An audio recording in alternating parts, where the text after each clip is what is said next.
Sampai jumpa lagi rekan-rekan semua. Kisah pemuda kaya yang sederhana, episode 158. Teman-teman, kali ini kita telah memasuki episode 158. Jangan lupa like dan komennya ya. Dan bagi yang belum subscribe, silahkan subscribe dulu supaya teman-teman dapat pemberitahuan jika kami upload cerita terbaru. Dan admin mengucapkan terima kasih kepada rekan-rekan yang telah mengikuti cerita ini. Pada episode yang lalu diceritakan, sore itu Andi dan Lisa hendak ke kantin yang ada di rumah sakit karena Andi sudah merasa lapar.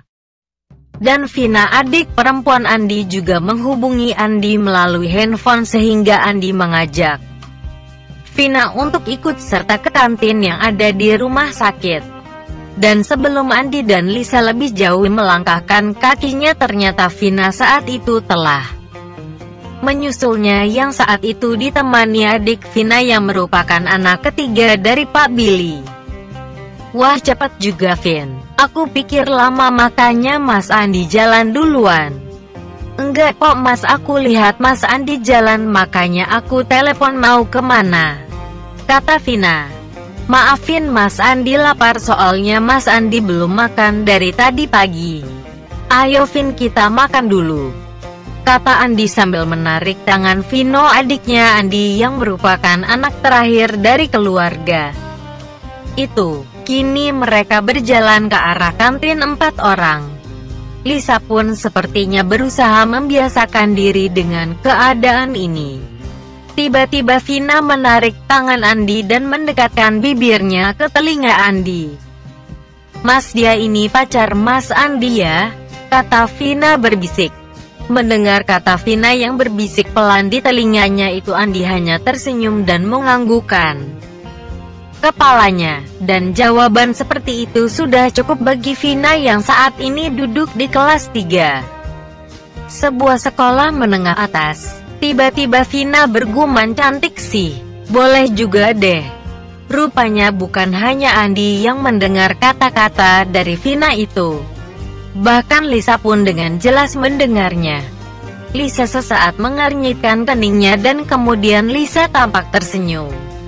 Sesungguhnya Lisa mengerti apa maksud dari perkataan Vina tadi.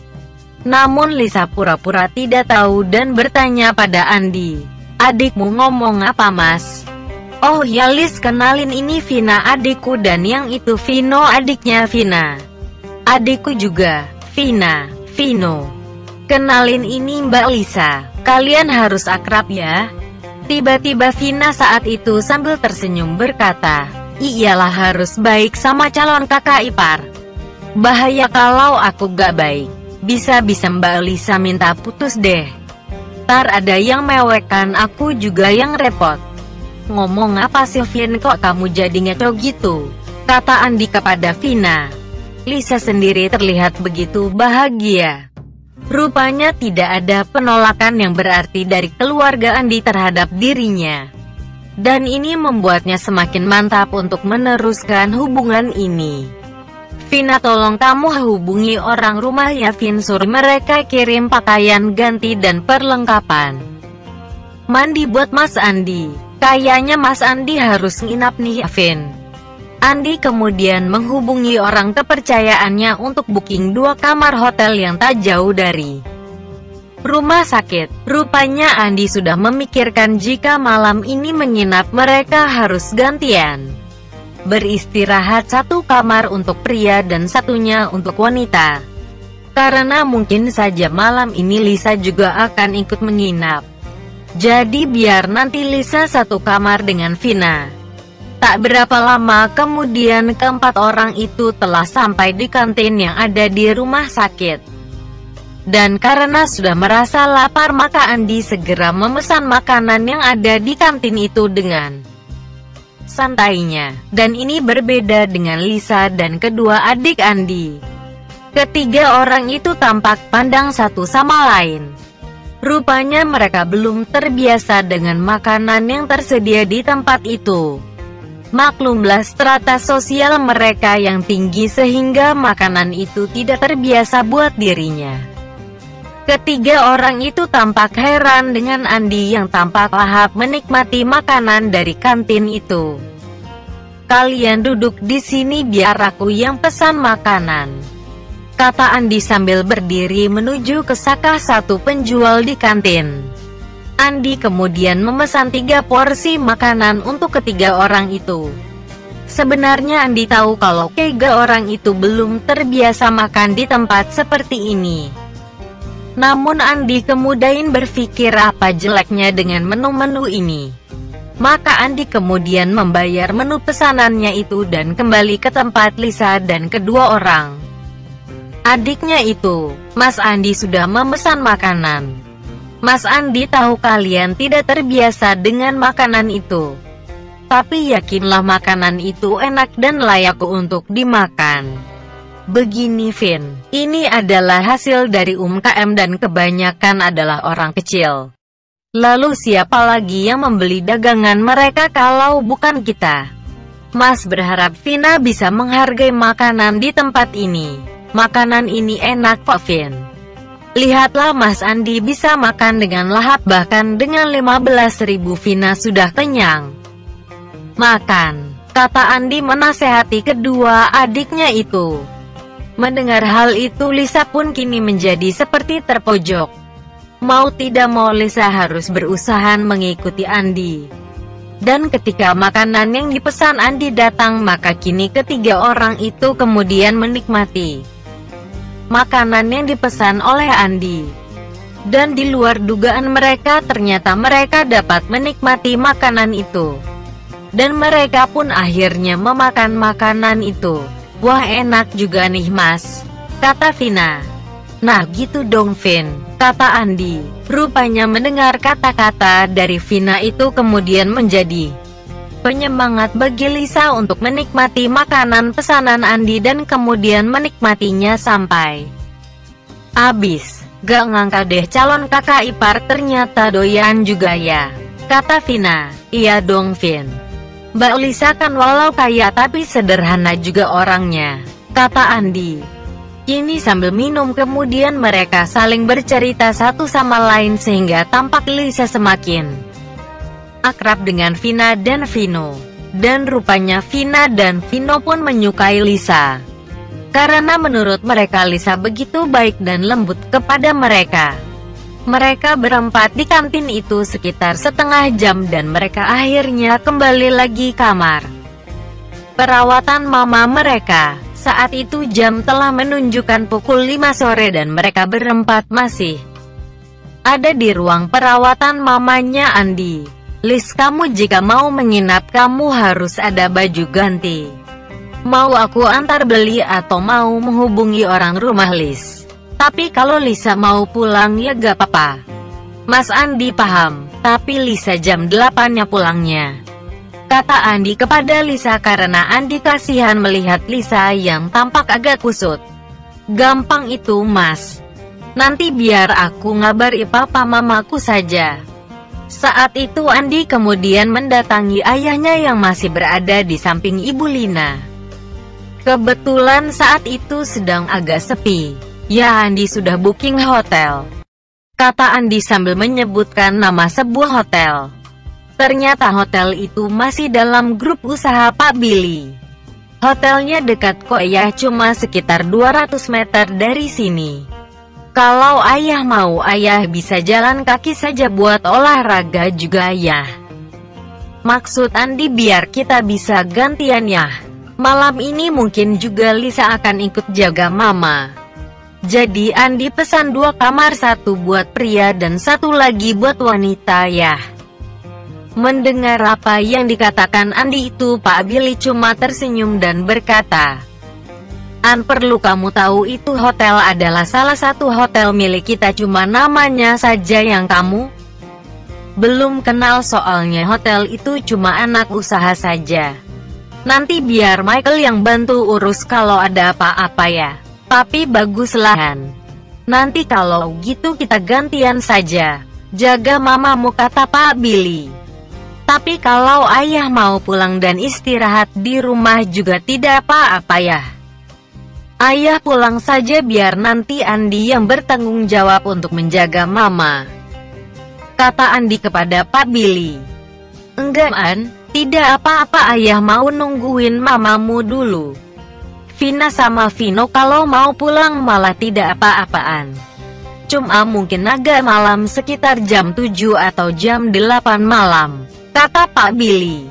Enggak kok ya, mereka mau menginap tapi mereka akan jaga gantian dengan Andi biar mereka tidak kecapean. Makanya Andi pesan kamar nomor 208 ayah kalau ke sana. Segala sesuatu sudah diurus ayah, tinggal masuk saja, kuncinya sebentar lagi akan sampai ke kita. Ini sedang diurus sama orangnya Andi ya. Wah bagus tuan. Nanti kita gantian saja istirahatnya An. Jam 11 malam ya. Nanti Vino sama Andi dan biar Lisa sama Vina jaganya. Ya sudah An, kita mending gantian saja. Andi istirahat dan nanti jam 11 malam sudah sampai di sini. Nanti jam 11 biar Vina dan Lisa yang istirahat. Ayah mungkin nanti jam 12-an nunggu kamu datang ke sini dulu sama Vino. Tidak apa ya, biar Andi nungguin mama saja. Ayah sama Vino saja yang istirahat di kamar, kata Andi kepada ayahnya. Sebenarnya Andi tidak tega juga ketika melihat Pak Billy harus duduk menunggui mamanya sampai malam di sana. Dan tanpa sepengetahuan ayahnya, Andi kemudian keluar sebentar dari ruangan. Andi kemudian menghubungi Pak Michael supaya Pak Michael mengirim beberapa orang ke rumah sakit tempat mamanya dirawat. Dan benar saja saat itu kemudian Pak Michael mengirim beberapa orang ke rumah sakit termasuk dokter dan perawat dari perusahaan untuk mendampingi Ibu Lina. Dan setelah berbicara dengan Pak Michael, maka kali ini Andi kembali masuk ke ruangan dan menjelaskan kepada ayahnya kalau dirinya sudah menghubungi Pak Michael. Bagus kalau gitu An, berarti perawatan mamamu lebih maksimal walaupun sebenarnya mamamu itu tidak apa-apa, cuma akibat shock saja. Kini Andi masih terus berbicara dengan Pak Billy tentang sakit yang diderita mamanya itu. Dan ternyata Bu Lina terbangun dan sudah nampak lebih segar dari keadaan tadi siang. Dan di tengah pembicaraan itu kini orang-orang suruhan Pak Michael telah datang yang terdiri dari 2 orang dokter dan 2 orang perawat. Mereka adalah petugas kesehatan yang biasanya menangani kesehatan para staf di kantor pusat. Dan para dokter itu sedemikian kaget ketika melihat bos besar ada di tempat itu. Mereka hanya diminta datang ke rumah sakit dan diberikan nomor kamarnya saja dan tidak menyangka kalau mereka harus menangani istri si bos besar yang begitu mereka segani.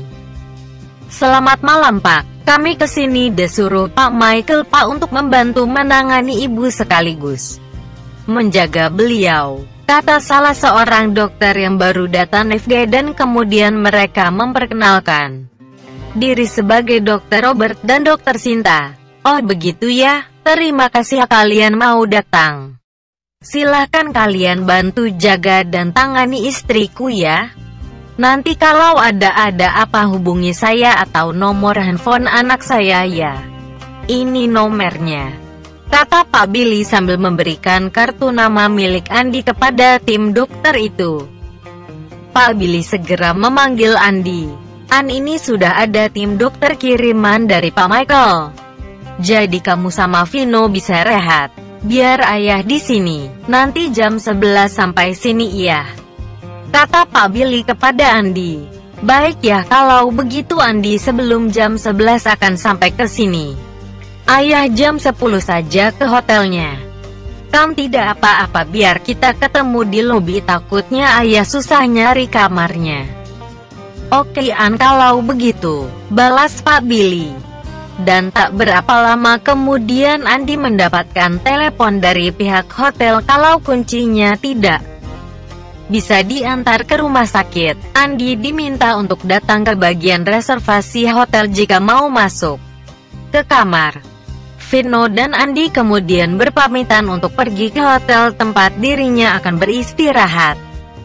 Dan tidak membutuhkan waktu bagi Andi dan Vino untuk sampai di hotel itu. Saat itu Andi kemudian menuju bagian reservasi hotel dan bermaksud untuk meminta kunci kamar. Karena kamar tersebut telah dipesan sebelumnya.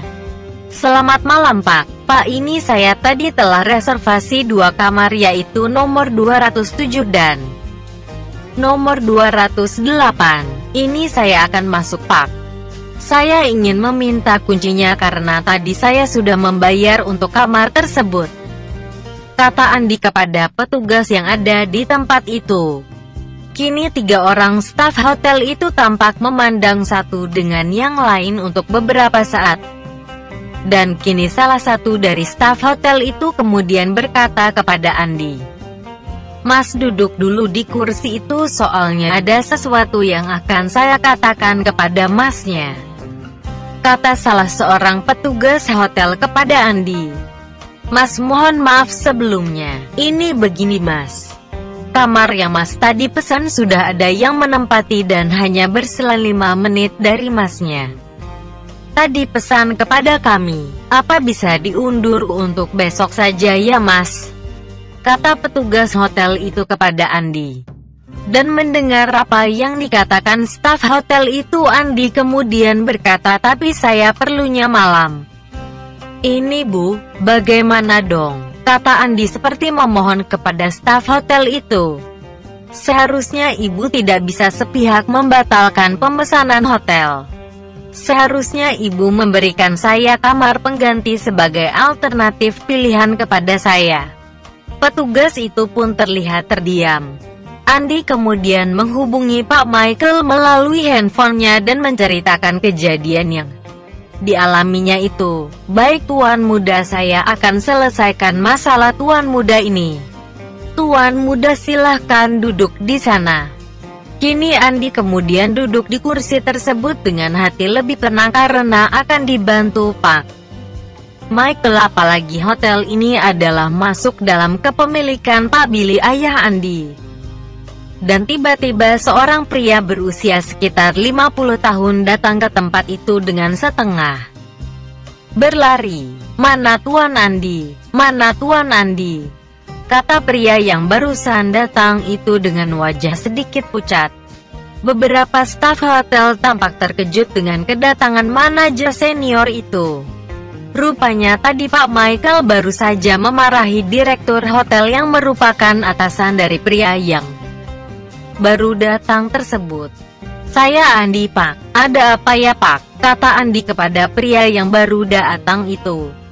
Ternyata pria yang baru datang itu merupakan general manager dari hotel yang bernama Mr. Yamada. Tampak staf hotel itu begitu takut dengan kehadiran Mr. Yamada. "Ada apa Mister?" tanya salah seorang staf hotel. Itulah kisah pemuda kaya yang sederhana episode 158. Terima kasih kepada rekan-rekan yang sudah mengikuti cerita ini. Jangan lupa like, subscribe, dan bagikan cerita ini kepada rekan-rekan Anda. Silahkan rekan-rekan tulis saran dan komentar Anda. Dan mari kita majukan channel ini, supaya kita bisa terus menikmati cerita ini. Terima kasih.